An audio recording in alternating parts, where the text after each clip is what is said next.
Sweet Beauty tey mi ngi kaso. c'est compliqué mais balaa waxtu bi jeex bëgg naa laa laaj ci benn laaj bi nga xamante ne tey wax nga ko léegi su lu jëm ci wàllum économie ñu gis ku mel ni Bougane Gueye Dany waxaat ci mbir mi que ne li nga xamante ne mooy il faut relancer l'économie urgent il faut agir et maintenir li nga xamante ne mooy war a jukkaliwaat économie réew mu mel ni lancé na leen ko pour ñu gën a xat saytuwaat mbir mi naka la économie Sénégal war a mën a suqi ko gën a attardé wu ci li nga énuméré léegi Christophe. mais ñoom loolu économie intéressé wu leen walaay intéressé wu leen parce que xoolal rek acte ñuy posé. Il n'y a que des dossiers judiciaires depuis qu'ils sont élus ay dossiers judiciaires rek topp ay nit rek lañ fi nekk. alors que au même moment en fait sunu koom-koom baa ngi daanu mais xoolal les résultats boo xoolee tous les rapports depuis 2024 rapports yi nekk ci rapports yi ñu fi publié les rapports d'exécution budgétaire écoute les rapports sur la conjoncture économique. rapport yëpp li muy wax mooy dara doxul. le taux de chômage a augmenté les recettes fiscales yi ñu doon escompté pratiquement jotuñu ko. malgré le pétrole et le gaz xanaa benn bonne nouvelle la ñu am. mooy la balance commerciale et excédentaire lan moo ko indi mooy les exportations de pétrole et de gaz. parce que exportation de pétrole et de gaz c'est des volumes des tonnes et des volumes à n'en pas finir dafa am solo. deuxièmement c'est parce que les importations aussi ont diminué. maanaam commerçant doon na jëndi ay marchandises di indi di jënd ay articles di indi di importer commerçant yi daanaka dañoo wàññi li ñuy importer parce que amuñ doole boobu. léegi nag nga indi pétrole beeg gaz nga ciy exporter lu bëri loolu ngay tiitaroo te pétrole ak gaz boobu moom premier ministre moo taxaw ne 13% lañ ci am contrairement à ce que nous ce qu'on avait dit avant on sait très bien que le Sénégal tire de très fortes ressources sur le pétrole et le gaz mais problème mooy amuñu xarañ pour exploiter les opportunités. loolu mooy seen problème pétrole gaz bi tey bu ñu ko bëggee optimiser l'exploitation il faut que ñu am xarañ. xarañ bi mooy le contenu local. Quelles sont les chaînes la chaîne de valeur yi ñu mën a créer ci pétrole gaz nga xam ay sociétés sénégalaises ñoo koy looloo taxoon le visionnaire Macky Sall créé woon l'INPG l'Institut national de pétrole et de gaz créé woon en réalité l'ITIE. créé woon le truc de pour la transparence des industries l'initiative pour la transparence des industries extractives. le COS-Petrogaz COS-Petrogaz. COS-Petrogaz xam nga c'est un comité d'orientation stratégique sur le pétrole et le gaz. ba pare daal di décider que exploitation pétrole ak gaz bi dafa am defe naa ñaata la pourcentage am na enfin un pourcentage boo xam c'est destiné aux générations futures. nañu wax xaalis boobu nan lañ ci def. loolu c'est un élément de contrôle citoyen comme dañuy wax alerte lanceur d'alerte dama bëgg a taxawaayu lanceur d'alerte. le fonds destiné aux générations futures nañu wax lan lañ ciy def fan la toll actuellement nan lañ ko alimenter ak lan lañ ciy def loolu dañ bëgg mu leer. parce que jëlee nañ ko fa mu ne woon yóbbu ko feneen. am na fu ñu ko dugaloon mais foofu dañ ko fa jëlee yóbbu ko feneen gestion bi ça a changé.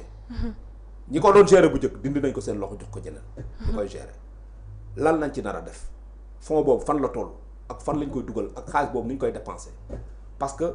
Le visionnaire Macky Sall avait dit il faut réserver une partie des ressources issues du pétrole et du gaz aux générations futures loolu mooy dëgg. léegi Bougane nag pour revenir à ce qu'il a dit Bougane c'est un expert qui parle. C'est un homme d'affaires.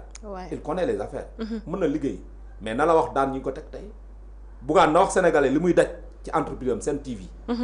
le groupe Futurs Médias. des médias lan lay daj actuellement ci impôt ci xoj ci tëj ay compte compte tamit dañ ko tëjoon. dañ ko bëgg a xoj on veut l'asphyxier pourtant c'est un créateur d'emploi. c'est-à-dire que ñii nekkuñu lu dul képp koo xam ne àndoog ñoom ñu jéem a xool lu ñu def ba faagagal la. te woon ñu waroon leen war a mën a dooleel. voilà les hommes d'affaires qui ne sont pas avec le régime ou qui ont été créés par le régime sortant parce que le régime dañuy créer des fois hommes d'affaires. mais tu sais en Russie aujourd'hui il y a une forte bourgeoisie russe boo xam ni c'est l'État russe qui les a créés. avec la liquidation des entreprises nationales l'État russe a choisi des hommes d'affaires jox leen entreprises yu mag yooyu.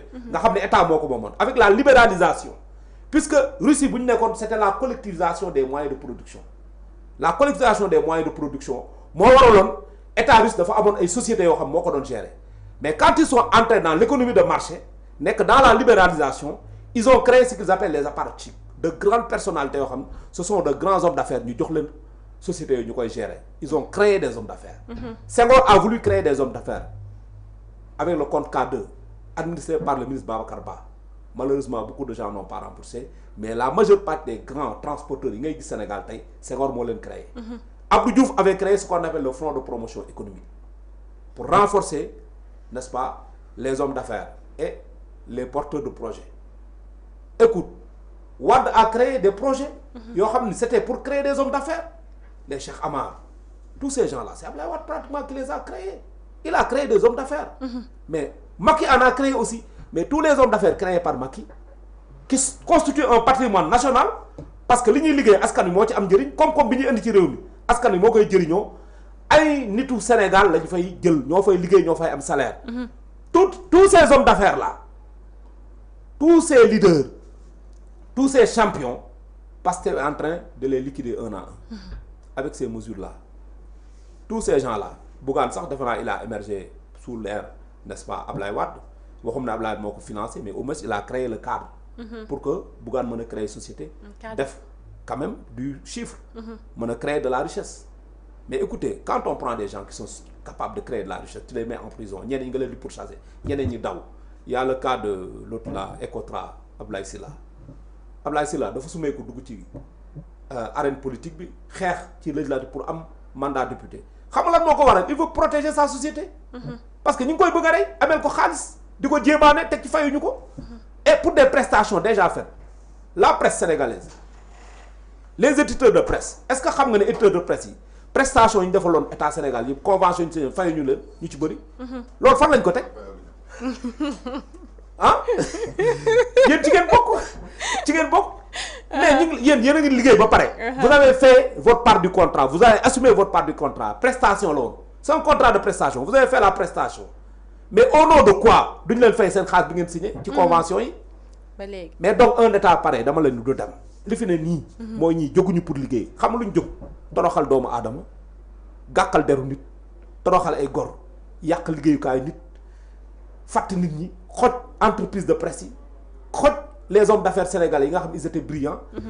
jël alal ji nga xam da nga koy jëlee ci nit ñi di ko séddale ay nit ñoo xam ni nekkuñ fa lu dul taal ak yàq. tuddee leen ay combattants. depuis bi Pastef faloo ñooñu lañ fi nekk di jàppale ñoo xam ci ñoom lañ far par loo bu métti képp ku farul ci man doo noyyi doo dem doo dikk doo am dara képp ku far ci man rek ma dooleel la. naam sax ñun ñeewuñu leen parce que alal jooju soxla ñu ko parce que ils vont rendre compte xaw ma 2029 la xaw ma kañ lay doon mais quelle que soit l'heure ils rendront compte de cet argent. Du contribuable sénégalais bi ñuy jël di ko distribuer ay nit ñoo xam ni liggéeyuñ ko mérité wuñ ko parce que man du ma jël ay yàqkat ay tojkat ñoo xam ni dañ leen jàpp ñu leen pour jàpp leen rek am na fu ñu jaar ñoom ñëpp am nañ dossier les dossiers sont là réerul taaluñu ko yàqul vidéo yaa ngi fi ñu ci bëri ci ñoom ay yàqkat lañu woon yàqkat loolu liñ jël tey di jël alalu réew mi dañ séddale donc réew mi dama lay wax benn affaire ñi ko yor c'est des inaptocrates la doctrine de l'inaptocratie nag mooy sawaay buggoo kuy liggéey buggoo ku xarañ buggoo ku mën a lijjanti alal buggoo kuy lijjanti pour askan wi nekk ci jàmm ak salaam li nga bëgg daal mooy alal jooy ngay jële ci nit ñi nga xam ne dañoo xarañ mën a liggéey nga koy séddale ñoo xam ne amuñu njëriñ. maanaam li fi ne mooy golo di bay baabun di dunde loolu donc lañ fi instauré te loolu vraiment lu ñaaw la te ñu ngi koy ñaawlu ñu ngi koy condamné.